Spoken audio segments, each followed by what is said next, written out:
A Tiny Revolution features adults having adult conversations, which means that adult language is probably going to be present, just so you know.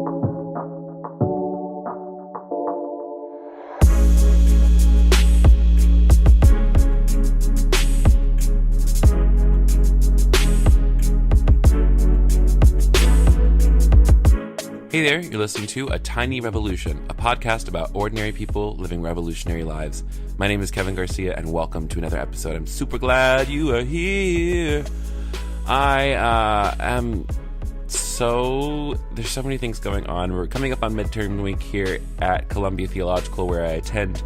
I'm getting ready to travel a little bit. I'm going to be in Rochester, New York, not this weekend, but next weekend, preaching at Otterson Church. So if you are in the Rochester area, please come hang out with us. I'm also going to be down in Orlando the first week in April for the Reformation Project Leadership Development Cohort, leading worship, as well as working the night of public, like the public night of worship, where we're going to invite the community. I'll have more info on that soon. So thanks so much for that. Wild Goose Festivals this summer, you know the deal. I'm hopefully going to be doing a live podcast. Still waiting to hear back about a few things on that front. And Queerly Beloved. If you are a backer from the Kickstarter, or you've purchased a shirt before then, we are a little bit behind on the production for a few different reasons, but know that everything is coming through hopefully this week and will begin shipping next week. So thank you for your patience in that. We're very excited about getting that off the ground and getting these things into your hand. So on to today's conversation. So today I'm actually speaking with this amazing human, Christian Berry, or Christian T. Berry, as his Instagram handle is. And who is Christian T. Berry? Christian T. Berry is someone who believes that magic is real and that you can find traces of it everywhere if you really listen and pay attention. He finds the best way that for him to facilitate energy is through tarot and gem catchers and crystals, and you can currently find him in Durham, North Carolina, where he is the resident crystal daddy at the shop Everyday Magic. His healing methods are fueled by open dialogue with his clients and those who warmly welcome coming. His healing methods are fueled by open dialogue with you, the client, and he warmly welcomes folks from all walks of life. And his goal is just to honor and to help people discover their own path towards living fulfilling and magical lives in whatever way that looks like for you. I was wanting to have a conversation with Christian Berry because I know that he comes from a Southern background like I do, and also has still constantly an evolving faith, and also, like myself, works with things like crystals and tarot and, things that aren't necessarily considered Christian things in order to commune with the divine and to commune with the self, which honestly, is there a difference? I don't know. We're still discovering that for myself. But I really wanted to talk to somebody who I could get a little bit more woo-woo with. In this conversation, we talked about, growing up in conservative households and how we found our way into more like, some people call it new age. I just call it an evolving faith. But it was a really fantastic conversation, and I was really glad that I got to sit down with him. So please enjoy this conversation with my new friend, Christian T. Berry.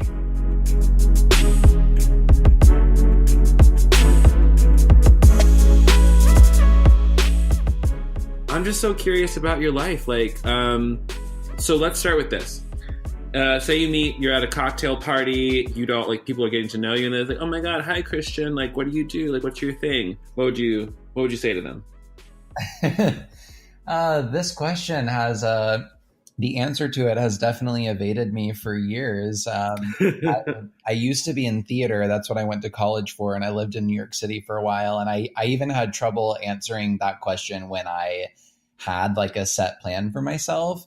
I guess what I say now is I'm a small business owner, and that's sort of the preliminary response. And then people will be like, okay, well, what is your business? And then I'll sort of start to explain. And I always want people to know, my response is not out of my lack of immediately diving into the fact that I'm a full-time crystal daddy witch is not, it's not out of fear or hesitation that I don't want to tell them. It's just what can you say to somebody that will get into their mind as well? Because if somebody knows nothing about crystals and you just dump a whole load of knowledge on top of them, they're just going to think that you're nuts. And I guess I'm in the game of trying to be as, I suppose, relatable as I can to all types of people, because I feel like that gives not only me, but Everyday Magic, the Hmm. biggest outreach. Right. So my answer is usually I'm a small business owner.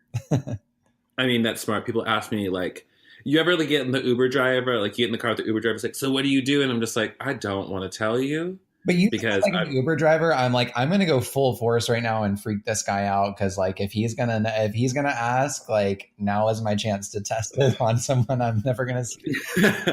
that is true. I'll be like the one last time that happened to me, I was in Uber because it's like it's hit or miss, especially like being in the South. Like Yes. you mention anything that's like out of the norm, and people just like freak the fuck out. So like I do LGBT advocacy work, especially within like communities of faith, especially Christian communities. Hmm.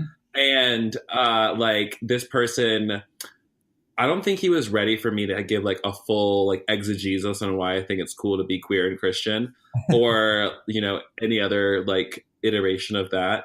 And even after giving the explanation, he's like, "So you still think, even though the Bible?" And I'm like, "Oh my god, Here we you go. need." Yeah, we don't I'm have time like, for this. I'm, I'm like, listen, this is more than a 50-minute car or a 15-minute car ride's worth of conversation, so I have to go. Yeah. I mean, good for you for even entertaining that. I grew up outside of Atlanta. That you're in Atlanta, right? I am. Yeah, I spent my whole life right outside of Atlanta, and Where at? I grew up in Cartersville. It's right outside of Marietta. Yeah, yeah, yeah. I know exactly where that is because I was actually in Gainesville for a while. Yeah, it is a scary place. Like I mean, maybe not so much anymore. I haven't been back in years, but I did not feel safe as a kid. I did not feel safe growing up to be myself. And like I was heavily Hmm. involved. I was heavily involved in church. Like I went to church from like birth to 18 until I went to college like 3 times a week. So, and I mean, I Didn't we all? honestly, like it is seriously, it is a huge part of my upbringing, but I won't, I never say that it is the most positive part of my upbringing because it wasn't. I didn't go to Mm-mm. a tolerant church.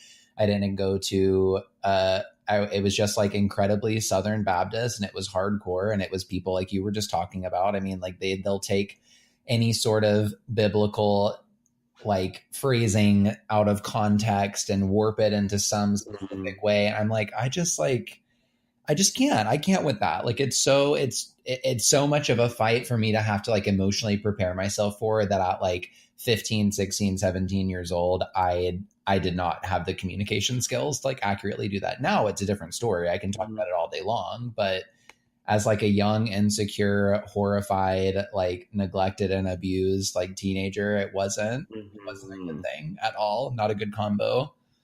Mhm. Yeah, and I relate to that heavily. And I think it's also because like um yes, that there's such power in like being like when youth organize, but just like when you're that solo like queer kid in a country space where, or just like you like I didn't know another gay person until college. Yes. And like I was just, ashamed of myself only until like, I was trying to pray the gay away until 3 years ago. So it's like it really like not just impacts how you relate to faith, like it's an impact on your entire life. And I feel like every single one of us who like survived our Southern Baptist upbringing, like we take with that like trauma into our adulthood, and we take and like it takes so much work and attention to start finding healing for what we experienced. Yeah, and I'm going through a sort of like Rolodex of memories now in my mind, because it's getting brought up a lot now. Like I recently received a box. My mom passed away 7 years ago, and Mm. I recently received a box from my grandmother, her mom, of just like little trinkets and stuff that she had, I guess, like carried around with her whole life, and it was just little like sentimental Hmm. tchotchkes and stuff. And like one of them, the only like it was all costume jewelry. Like all of her jewelry was like fake, cheap costume jewelry, except for Hmm. one like solid gold cross. And I remember Mm. her wearing it all the time when I was younger, and I always thought it was so pretty. And now I wear it all the time, even though I don't identify as a Christian per se. I mean, I don't know. I almost want to say I identify as a follower of Jesus, but I don't identify as a Christian, if that makes any sense. Girl, you are talking my language right now. It's just, yeah, it's like it's been so disjointed over history and throughout so many interpretations and people. And like Hmm. I did this crazy like float tank like full body massage experience. Yo, I've been wanting to do My those. God, you've got to do it if you haven't done it yet. It is like talk about psychic experience for your nerves. Like it was incredible. Highly recommend. But I was sort of thinking, I'm like, I remember when I was younger, and I'm sure you've heard this too. Like everybody's trying to live like Christ, you know, like that's what everyone talks about. Mhm. Everyone's like, I want to live the way that Jesus lived. I want to walk the earth. That's the goal. We got to walk the way that Jesus walked. And I'm like, okay, Right. well, Jesus was like literally a Buddhist. Like it was totally non-attachment. Like he was not married. He didn't have kids. Like he didn't like own a house. Like yeah, like he was just totally a non-attached person. And I'm like, okay, humans now Mhm. that are Christians do not live that way at all. Actually, I would say it's the exact opposite. It's all about ownership and like having a bunch Mm. of kids and like having a big, expansive, lovely family, which is great. All of those things are fine, but it's not it. And Yeah, it's like the wrong story. It's like the wrong interpretation thus far, in my opinion. I mean, like, totally agreed. And I was like, when I look at Jesus's life, I mean, Jesus, like, he was, first of all, I always tell people, just like, Jesus was Jewish. Yeah, Like, and so, like, when we look at that, we have to view it from the lens of just like, he wasn't trying to start a church, he was trying to reform Judaism. exactly. And so, like, every time I guess, like, this is also because, like, I started my first semester of seminary now. And I'm looking at all like the anthropological history of like how the actual nation of Israel was formed and what context. Like getting even more context and reinforcement for the things I've already known has like brought me to such a similar place. Like you said, like I like being a follower of Christ, but like the question I have has always been like, well, what does it mean to be a Christian? Like that wasn't even a term that Jesus used. Yes. Um, and so I get to this point where it's like if following Christ means like I need to believe in like the literal divinity of Jesus. I told this to somebody else. I believe in the divinity of Jesus as much as I believe in the divinity of my own person, my Yes. own self, my own body. And when you start talking about like the body as divine, and people just lose their shit Oh all my of a sudden. God. You know what I'm saying, though? Yeah, anytime that somebody is relating like a human life to like a divine life, it seems to just really shatter the sort of religious architecture in a lot of ways. And like, I mean, I get it. I totally understand that. I totally understand that like organized religion as it is now, it serves a purpose, but it's sort of like it's just like a business machine now. Like it's just like a way that they can like Mm, pump out followers, and like it doesn't feel authentic to me. It doesn't really feel as organic. And when I was younger, like when I would go to gospel concerts and I would experience like hearing like hymns and music and hearing people preach with like such vigor and passion, like I definitely felt the Holy Spirit move through my body, like no doubt about it. come I on. had very, very spiritual experiences around that when I was young. But it's like, what do you do with that experience when you're feeling an outpouring of like love and joy from this like protective energy force, and then you have somebody Hmm. interpreting that force saying that everything that I am is gonna burn in hell? Like it's just it Yes. never lined up. Yeah. And so I'm like, it's that's. I literally feel like you were reading my journal from a few years ago. Because like that's exactly it. Is like as a child, like I've always known that God was real. Yeah, I've always had like this like really intimate experience with the spirit. And then I think like the way Richard Rohr talks about it is that you know a lot of times it helps to start off like with like a small like with a structure, so that you can learn things as a child like impulse control and yes, you know basic ethics. life and death. But then like as we grow up. And then as we get older, it comes to this point where like we no longer need the structure, or we have to like change how we relate to the structure. Um, Absolutely. and so much of my life right now is like changing how I relate to the structure right now, and it's very strange. So, like I started. This is like where I'm going to tell a little story and then ask your opinion on it. Um, Okay. so about say a year and some change ago, I had a friend of mine who she's a spiritual. She does energy response therapy. Wow. And when I heard that, I was like, that sounds like a lot of bullshit. I don't want to do that. And she said, no, she said, just try it, because one of two things will happen. A, something amazing, like you'll get some healing, you'll have a good experience and you'll walk away with something positive, or nothing will happen and you will stay the same. And I was like, well, I can't really argue with that logic. So I went in, I did a session with her. I was crying within 15 minutes Yeah. of this session with her. And I didn't expect that at all. And it was, for me, it was the same feeling of the Holy Spirit that I've known my entire life. I'm just like, that's God. Mm-hmm. And that's when it started to click with me. I was like, oh my gosh, we are all like, I've been a tolerant Christian up to that point, but really what hit me was like, we are literally talking to the same thing and just using different language and different tools and have different experiences, but it's all the same. And so over the course of the past year, like I've been exploring tarot, and I've been exploring different indigenous religious practices, and then also getting in touch with my own Mexican heritage, like what we have. Incredible. And it's been really, really cool. And like for me, as I explore these things, none of it really conflicts with my Christian faith, at least because I'm the least not Orthodox person there is. Like I look at someone trying to explain theology and I'm just like, it's all heresy. Nothing's real. Anyways, it's fine. But like, that's like, my faith has like begun to really evolve in a way where like, it gets a little scary sometimes because I don't know where I'll land or if I'll land in one particular space. And yeah, so I don't know if like you can speak to that in your own like evolution of faith and like what faith like started out for you as, versus like what it is now. Oh my God. Yeah. This is a I just literally dropped a bomb on you. I'm so sorry.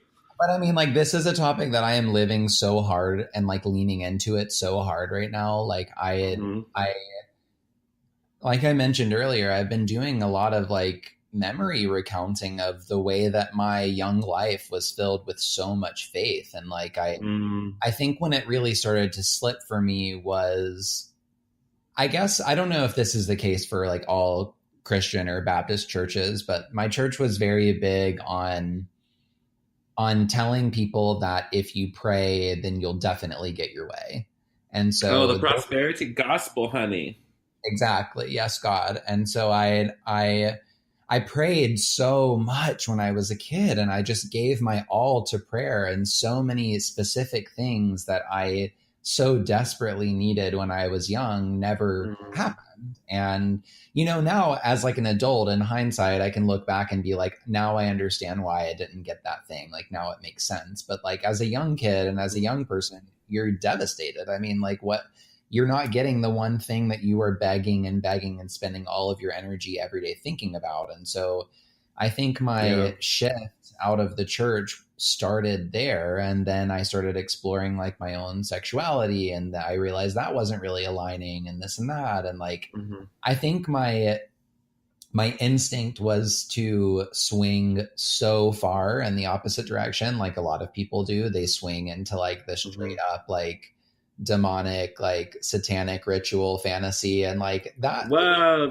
I never had that far of a swing, but that sounds fascinating. Oh, I went way far into it. I've never been like a fanatic by any means, but like I definitely was like very much, I'm like, okay, if I have spent all this time exploring this specific topic and I have been forced to go to church for so long and pray to this one specific God, then I want to do as much exploring as I can of everything else and figure out why people are so obsessed with all of these topics, because like, it's not just like one person is obsessed with Christianity. It is millions and billions of people like throughout the history of time. And like, it's the same thing with all sort of religious sects and different movements and identities that people claim. And like, I think where I'm at now, I very much feel, and I have felt for a while, I guess almost an aversion to deciding like what it is that I believe, like if it is that I believe one thing or if it is that I believe a group of things, and I think what I land on is that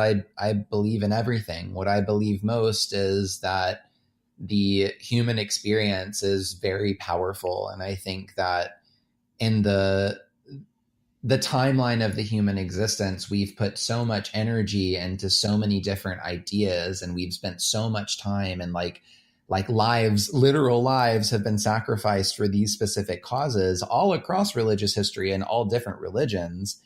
And so why wouldn't they all be true? Why wouldn't there be a reality where all of these things can exist? If the universe is like boundless and endless, and I do believe in this sort of cloud God identity where it's just like this all encompassing sort of record force of sorts. But I think that it has been segmented in a lot of ways, and like channeled through different tunnels and funnels, and like we get all of these different Greek and Roman deities, and then we have Hindu mythology, and then but it's like through closer examination, like you were saying a second ago, it's all the same thing. Like they're all the same archetypes, they're just viewed through a different lens. And so I guess saying that I believe in everything actually does mean that I just believe in one thing that has existed as many different things, if that makes any sense at all. Ooh, that's a word. Yeah, I relate to that. Like, so what's also interesting, like so many Christians don't know, is that even Old Testament of the Bible, Abraham, Isaac, Jacob, who are like the founders of like the nation of Israel, they weren't monotheists. Yes, exactly. Like and like in the actual translations of like the Hebrew, they were talking to Elohim, El, and Yahweh, three different gods of that region. Yes, and then eventually it was basically decided by the editors and scribes who were putting together the Pentateuch. They basically said, "Oh, this was God appearing in different forms in a way that they could understand it in the moment." And so, like, there was actually So one of my friends said in a teaching one time, he said, "Just like as the human race has been able to receive, then the Holy Spirit has revealed." So it's like, and it's so yeah. And what I love about that is exactly what you said: the ever expansive nature of like the universe or unit of consciousness or God or whatever we want to call it. I'm the same way. I believe everything and I believe nothing. Yes, it's like, absolutely.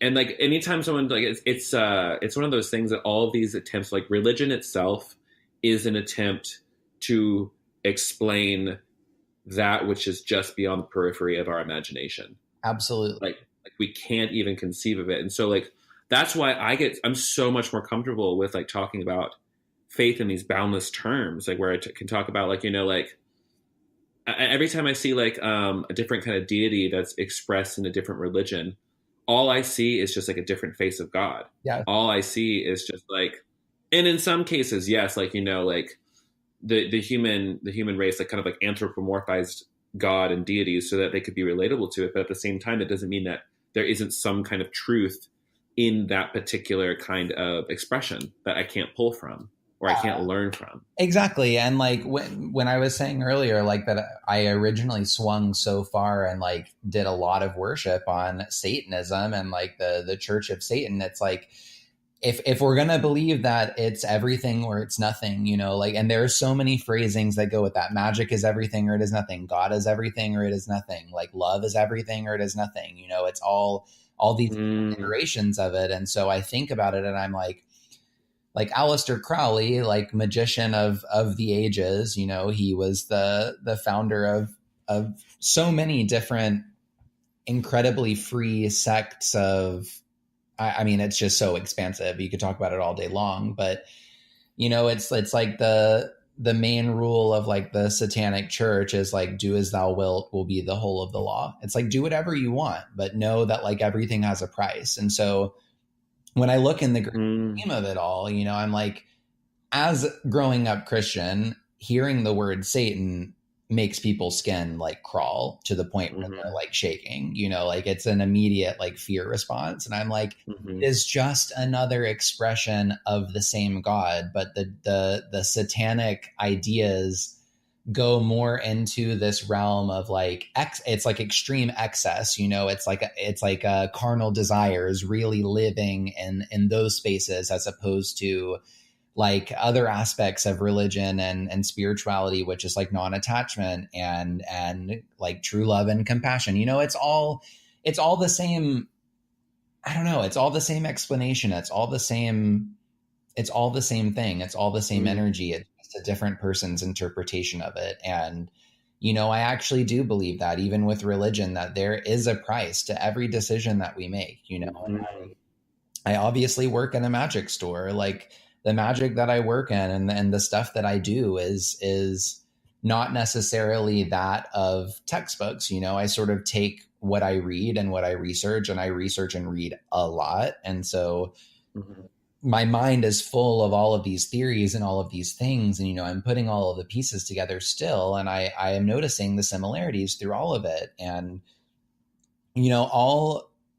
all we can do as humans is just try to make the experience as worthwhile as it is. And, for some people, being a devout religious person and dedicating their entire life to that. And, if that's the case, then that is gorgeous. Live your fantasy, go full, go hard, do the whole live your fantasy. Yeah. Do it as intensely as you want to do it. If that's what you feel your greatest impact on humanity is going to be, then do it. But it's not necessarily that for me. And, like I very much feel like Jesus too. I'm like, I have no interest in starting a new church or a movement or anything like that. I want to help myself and anybody that feels the way that I feel define what is already here and make sense of what is already here. Because there have been a lot of people throughout time who have had a lot of absolutely intense theories about like there's all this reading that I've done about people who have experiences with angels, like from the angelic realm. And, like angels are what we know of them now. The first experience, like when you think about it and the first memory that comes to mind, it's not how they're mentioned in the Bible. It's usually like a cherubic sort of fluffy, feathery situation. But like these angels, and especially the ones that are even mentioned in the Bible, they're soldiers. They are intense forces. They are protectors, and they're there to do a specific thing. And so there are a lot of people who have had experiences with them. And this sort of goes back to what we were talking about with like form earlier. Like if you were to see an angel as it is in full form right before your eyes, you would go insane. Like you would go mad, because your mind, I don't think the human mind would be able to really fully make sense of like a levitating thing with like brilliant shining light, or however they look to people, like it's not human. And so it's the same, like if you were to see an alien, like it would be the same thing. Your mind would go nuts. You would freak out. And so it's just what I am learning now is, or essentially what the magic that I work with and the energy that I work with is just that. It's just energy. It is learning how to shift it and move it around in ways that better serve yourself and your community and the people that you love and the people that you want to protect, and even those that you don't. Like I'm not in the game of curses. I'm not in the game of like hexing people. Like that is a specific magic of its own, but it is not what I do. And it is not, because with things like that come a price. If you're going to curse someone, if you're going to hex someone, it 100% will bounce back and get you. Some people call that karma. Some people call it just rebound. It is what it is. But I'm also not necessarily obsessed with the spectrum of like love and light, and like that's the way that we should live, because I've been through like. Can you break that down a little bit? Can you break that down a little bit more for me when you say just like quote unquote love and light? Yeah, just sort of the energy that's really popular in the spiritual world right now, where it's like you don't think about anything negative and you only think about the positive, and you sort of change your experience, and like you give everybody love and light, and like whatever you. It's very much The Secret-ish. Exactly. It's law of attraction. It is like, but if I've learned anything thus far in my life, the only people that I have seen be able to access love and light pretty easily are those who have had easier lives, people who live in this place of privilege where they can only think about love and light. You're not scared Mhm. every fucking day because like you're getting abused at Yeah. home. And like Or it's like, it's a yeah, that, go ahead. sorry, go ahead. Oh, okay.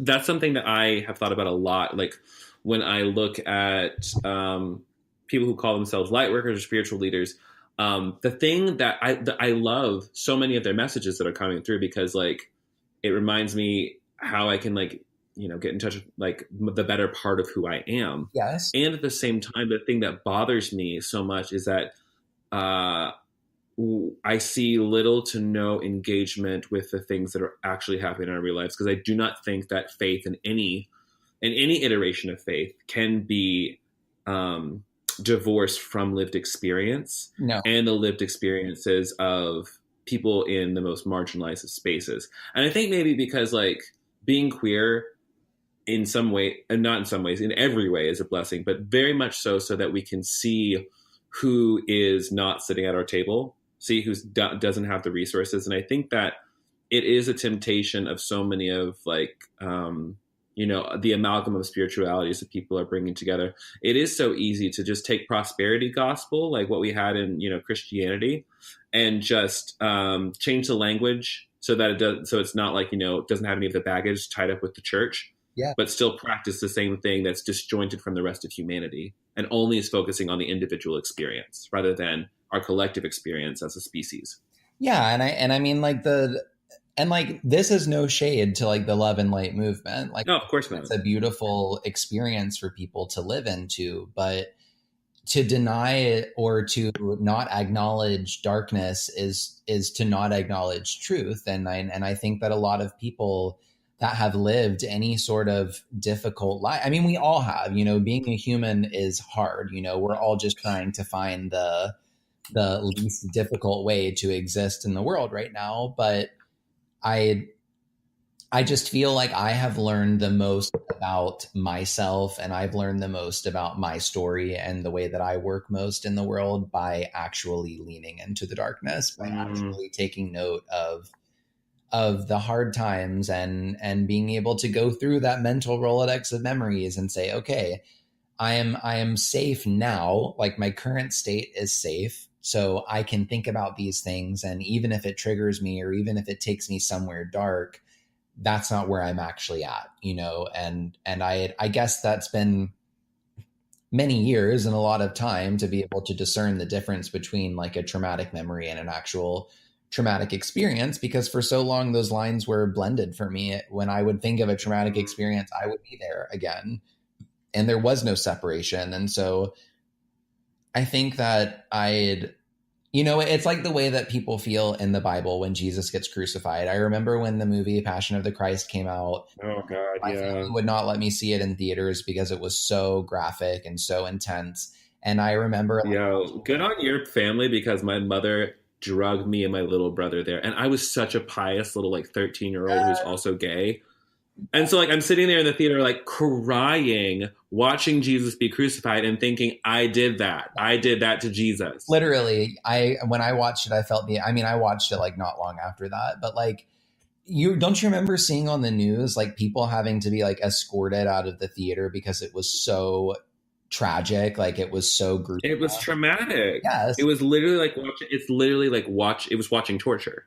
But then like somebody will, like those same people will go out on a camping trip and kill like 10 animals. And I'm like, there's no, and they won't eat them. They'll just mount them on their wall. I'm like, no shade to hunting either. I mean, I'm not obsessed with it. It's not a great thing. I'm not going to do it. But like if you are feeling such radical empathy for a being that you don't even know existed or not, like, yes, there is historical documentation of Jesus, but it was so long ago.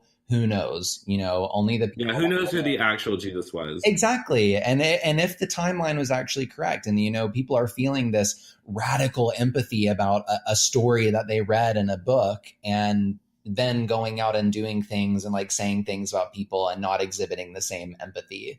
And so I've just started to see this sort of compartmentalization with hyper religious people who Mhm. connect so deeply to the story of Jesus, but then don't actually live it. Like, I don't know. Yeah, Yeah, it's it's a hard. weird. There was I brought this up before with a couple other people, and I wonder what you think about it too. Is that Dietrich Bonhoeffer, a theologian, said in The Cost of Discipleship, he said that this is a paraphrase for sure, something along the lines of that. If you are a Christian, you do what Jesus commands you to do, and if you don't do what Jesus commands, then you're not really a Christian. So you can say that you're a Christian, but if your actions don't match that, then it's not true. And then like, conversely, I was thinking, I'm just like, well, here I am. I don't know if I believe in Jesus, literal Son of God, literal like all of divinity smashed into one human somehow. Um, but I also still want to follow the teachings of Christ. I still want to lift up the marginalized and still want to like bring equity and like, bring about the quote unquote kingdom of God on the earth, which I believe is, I believe in the Jewish mind, salvation was freedom from oppression. And Yes. so like I can get down with that. Yes. So if by that standard, if that's the standard, then I'm trying to be a Christian every day. But if the standard is like I have to literally believe something, if I have to like fit into a box of theologies about it's so funny. I'm getting a degree in theology, which is basically saying I spent 3 years thinking about God. That's really all it says. Damn, I have a PhD in that at this point. Girl, yes, come through, somebody. Why can't listen? Why can't I get my master's in like crystal work? Why can't I get my master's in? Listen, Come to where can we start? the University of Everyday Magic. We'll hook you up. Come through. Listen, I'm ready to get my PhD in tarot reading. Yes. Listen, I'm about it, Mom. If you're listening, I'm so sorry. My mom doesn't listen to this. I think. Well, guess we'll find out after this airs. Going back to what you were just saying is actually an interesting thing that I've been contemplating recently, actually. I mean, all of these things I've been in and out of like cyclical thinking for a long time. Like it's all stuff that has been on my mind, but it's never been, again, like I guess I navigate more towards indecision because I'm like too scared to make such finite decisions about such big topics. And Right. so I have a very strong aversion to the word worship. And Interesting. Okay. Yeah. I feel I was reading this interesting book. It was like it's a book on magic that somebody specifically wrote for gay men specifically. And you need to send me this book. You're going to love it. It's really interesting. There's a lot of historical like referencing to the way that things have been like written before, not only in religion, but in other sort of like spiritual and magical practices. But there's this one section at the beginning that I have read over and over again because I just think it's fascinating.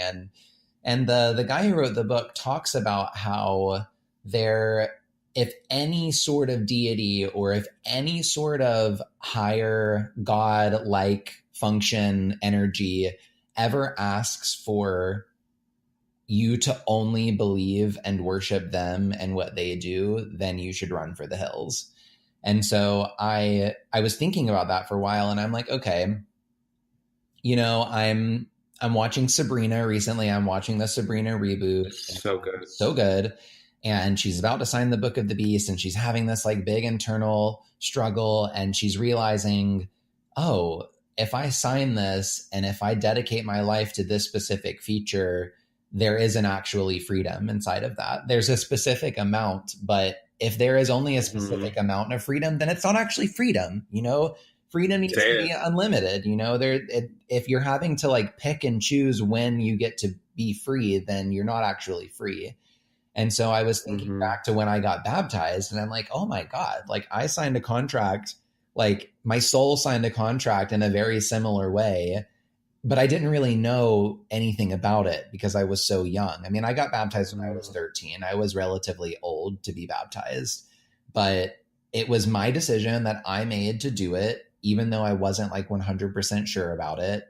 And I think back about it now, and I'm like, I've done a lot of undoing. I've done a lot of undoing over the past few years of dedicating my life to a church that was not tolerant of the person that I am now. And And like it shouldn't. The thing that it is like the church. It shouldn't just be an issue of tolerance. It should be like the church rejected queer people and yes, rejected us as queer folk. Like it wasn't just that like they weren't tolerant. It's that like it was wrong. Yeah.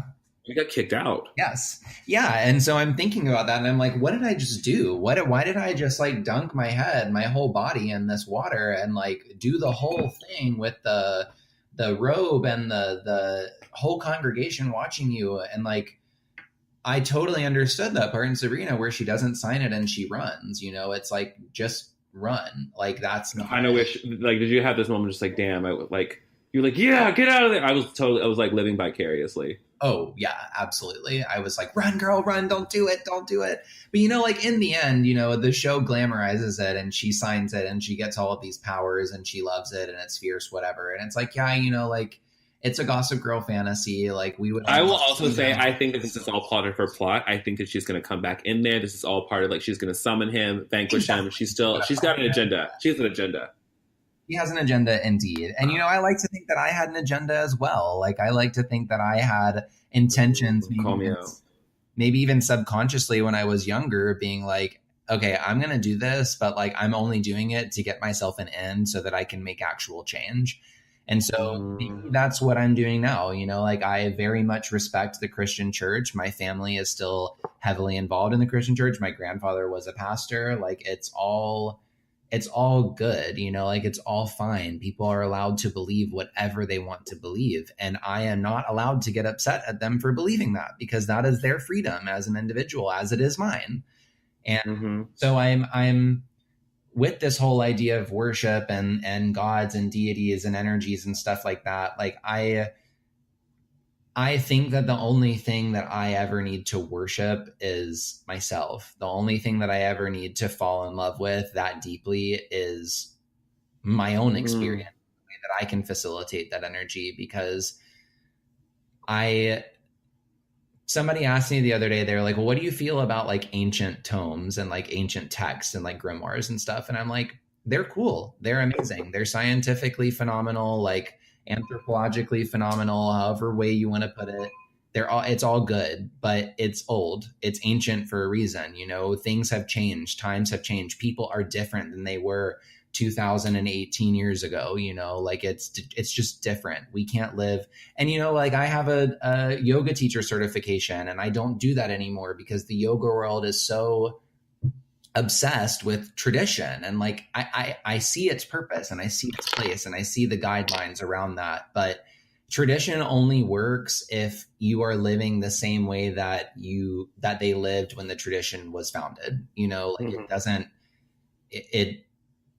people can't do yoga like they did in ancient India and the United States now because our muscles are literally just not the same. Our ligaments are not the same. It is a physical boundary. And so I try and keep myself I try and keep all of the doors as open as I can so that they can be accessed whenever. And it frustrates a lot of people that I do that because I end up living in that state of indecision a lot of not that I don't know how to take a stand, but I don't want anyone to ever feel excluded around me, if that makes sense. I don't ever want to create a presence for myself where I am unrelatable to a stranger because I am that stranger as well. It's like that song, What If God Was One of Us? What if? And if you've completely closed yourself off to experiencing that God energy in that way, then what's the point?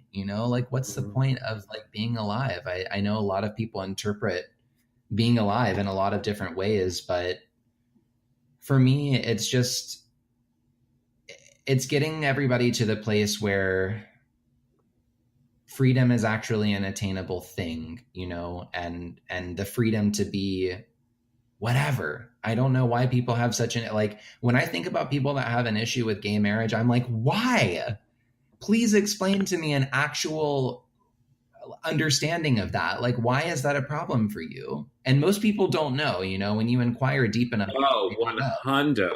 Exactly. Like, it's because it's what the Bible says. Exactly. Almost like no. Let's break this down. So just like, if it's really not about X, Y, and Z, there was this is like a story of a friend of mine that he was working towards. His church was like becoming affirming of LGBTQ identities and same sex relationships and marriage, and when like they were breaking it down, just like, so for you, it's not about scripture. It's, well, so what is it about? When we get past the scripture, like, what's it really about? And they're just like, it was basically just disgust at two people of the same gender being in love, and or just someone, you know. And so I think that's a big part of it. There was one thing that you said that I wanted to like jump back to that just really stood out to me, was like the note about worship is like, worship for me is also pretty weird these days. And as someone who is still kind of a worship leader in my bones, because like when I'm able to get out of my own way, I really like that. I love music and I love performance. And so for me, it doesn't feel completely weird to like lead a worship set, but at the same time, it's one of those things like what you exactly says, like the amount is, I don't want to worship because I fear something. And I don't want to worship. And like, it's almost like the same thing with Sabrina, like you were saying, just like, if there's no choice, then it's not love. And like, if you're saying you have to believe in Jesus so you don't go to hell, that's not a choice. That's like a ultimatum. And I can't live like that. I don't want to live like that. Yeah. And I think like worship has been like, it's been forced into this box of, you know, I mean, like the Webster dictionary definition of worship has no association with like an amount of time. You know, it's not a permanent thing that you have to do forever. It can be whenever you want to do it. But I think like the way that I grew up and the way that it was sort of forced into my brain is like, worship is a lifetime decision. If you're going to worship a God, you have to do it forever. And so that freaked me out a lot when I was a kid. I'm like, no, I don't even know what I'm having for lunch tomorrow. Like, I can't make it now. Like what's the deal? And so I guess now in my aversion with worship is it's a language thing. You know, I just think that the word has been inflated so much. And like, I much prefer the word praise, you know, like praise and worship sessions. Like, let's just let them be praise sessions. Give your praises to the gods. Cause like when the blessings go up, when the praises go up, the blessings come down. Yes, God. You better come on now. Come on, Cousin Chance. Yes. Oh, my God. He's a one. Yeah. Listen, I would, like, if you're ever down in Atlanta, I would love to see, like, your reaction to, like my preaching, because I think I think you'd have fun. Oh, I'd be waving a fan, throwing a purse on stage. Ooh. Yes. Come on now. Listen. I go to a Presbyterian seminary right now. They're like the Frozen Chosen. Yes. And so on Friday, I'm preaching like in my dress, in my heels, face done, whole 9 yards with my beard. And I'm going to be basically just like my normal, like rowdy self that I always am. And I think, say that again. I said, I am screaming. That is amazing. It's going to be, but it's one of those things where it's just like, I think the greatest act of worship any of us can do is just to bring our full self into a space. Oh my God. Because it's like, that's what it's all about. You know, why would you ever go into a situation of worship where you're hiding? Like, then it's not worship. Yeah. It's bring everything before the throne, people. Yes. And if you are in a space, if you are in a church, if you are in a community where you cannot bring your full self to the worship space, if you cannot bring your full self before the throne of God, that ain't the throne of God then, baby. Yes, you are talking to a different deity. You are on a different U-turn. You made a wrong turn somewhere. You probably talking to white Jesus. Yes, and you know white capitalist Jesus. The God that I love is they, them. They're living a fantasy. There's no identity. It is just a force that can be used for a lot of amazing things. I feel like I was just in church, TBH. Oh my God, just yes. Lovely time. I split my time between Baptist and Pentecostal churches, so it was pretty intense. Yeah. I feel like you and me have the same DNA then, as far as like old religion is concerned. Oh Lord, I remember seeing literally a snake charming. Oh yes. When I was young, and I'm like, this is not Christianity, this is a whole different game up in here. Yo, the snake passers and the tongue talkers, it's wild. Pentecostalism is wild. Well, there are a lot of brain scientists that have actually done scans of people that are talking in tongues, and they have not been able to figure out why it happens. It is an actual scientific phenomenon, people that's happening to. And I'm like, okay, y'all are channeling some different realm. You need to be careful. You're not protecting yourself. But well, as somebody who so like when I was a Pentecostal, I started talking in tongues, and it was real. And I still don't know what to make of it. Whether like I am making something up in my head to make myself feel good about like being a part of it, or am I really, communicating with God with this spiritual language? And then I come to the conclusion of it of just like I don't do it like out loud or usually just like my own meditation time. Yes. But like what I came to the conclusion is like it doesn't matter if this is real or not. It's like that thing in Harry Potter where Harry's talking to Dumbledore in like the dreams. Exact same thing. I was about to quote that. Don't even start. Listen, that's how we know we're psychic sisters. Yes. I mean, is this all in my head, Dumbledore? And he said, "Of course, it's all in your head. But does it make it any less real?" Yes. And I mean, it's the same thing that I spent a long time when I first started reading tarot. I remember saying that same thing to myself. I'm like, oh, I just didn't shuffle the deck enough. Oh, I didn't do this. And it's like, oh my God, when did we become such creatures that are like so desperately filled with doubt? Like, what is the deal? If we are such even like as a Christian, like I was so full of faith. I was so sure that like my God, my Jesus was going to save me no matter what. But then it's like time ticks on and my prayers didn't work as well as I thought they were going to. And so then I started to feel doubt, and it's like, okay, I actually am starting to think that such a form of organized religion that is so filled with hate is actually just a machine for doubt. It's not actually doing anything positive. If there's anything behind that isn't what it's supposed to be, then we've missed it. The point is gone. And now we're just left with like baggage and demons and like not actually figuring out things for what they are. We're interpreting things with like a broken lens. Ooh, that's good. That's a word. Damn, son. Damn.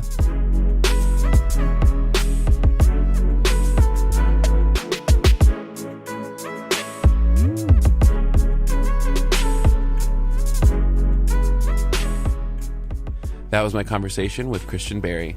You can follow Christian across social media at Christian T. Berry and check him out on his website, ChristianTberry.com. Be sure to follow Everyday Magic on Instagram as well. Christian, thank you so much for sitting down with me. I really, really enjoyed getting to know you and having this conversation. It made me feel very seen. You're great, and hopefully our paths cross very soon. A Tiny Revolution is supported by 139 amazing humans on Patreon. Patreon is the easiest way for you to support the creatives in your life that are making the content that matters. So if this podcast was good for you, if the videos I'm putting out on YouTube, do you know I have a YouTube channel? I'm on YouTube. I make videos about queer stuff and Jesus. I mean, like, what else am I talking about, right? If you haven't already become a supporting partner, please consider doing it, because I am a freelance creative. That is my main source of income while I'm in grad school, and it would be really, really helpful to have someone like you, the everyday listener, even contribute as little as $1, $2, $3, $4, $5 a month to really make more content possible. So you're a dream for doing that. All you have to do is go to patreon.com/thekevingarcia to learn how to become a sustaining partner, and really let's continue to make more queer Christian content possible. Because these are the stories that are changing lives. These are the stories that are allowing people to really step into the fullness of who they are and also be okay with the fact that their faith, like mine and Christians, might be evolving. I love you. I think you're great. I think you're beautiful. I think you're wonderful. So yeah, that's all I have to say. So until next time, you can drink some water, and you probably can call your therapist, move your body, do a little bit of cardio, whether it's walking or you're doing a high intensity thing. I just joined this gym, and like my legs are so dead. But let me tell you what, summertime going to come around, I'm going to look more snatched than I've ever looked in my entire life. Meaning I'm just going to look snatched for the first time in my entire life, because Lord knows I love a chicken nugget. Anyways, I'm done talking. You're amazing. This has been another episode of A Tiny Revolution. My name is Kevin Garcia, and I hope to talk to you again really soon. Bye now.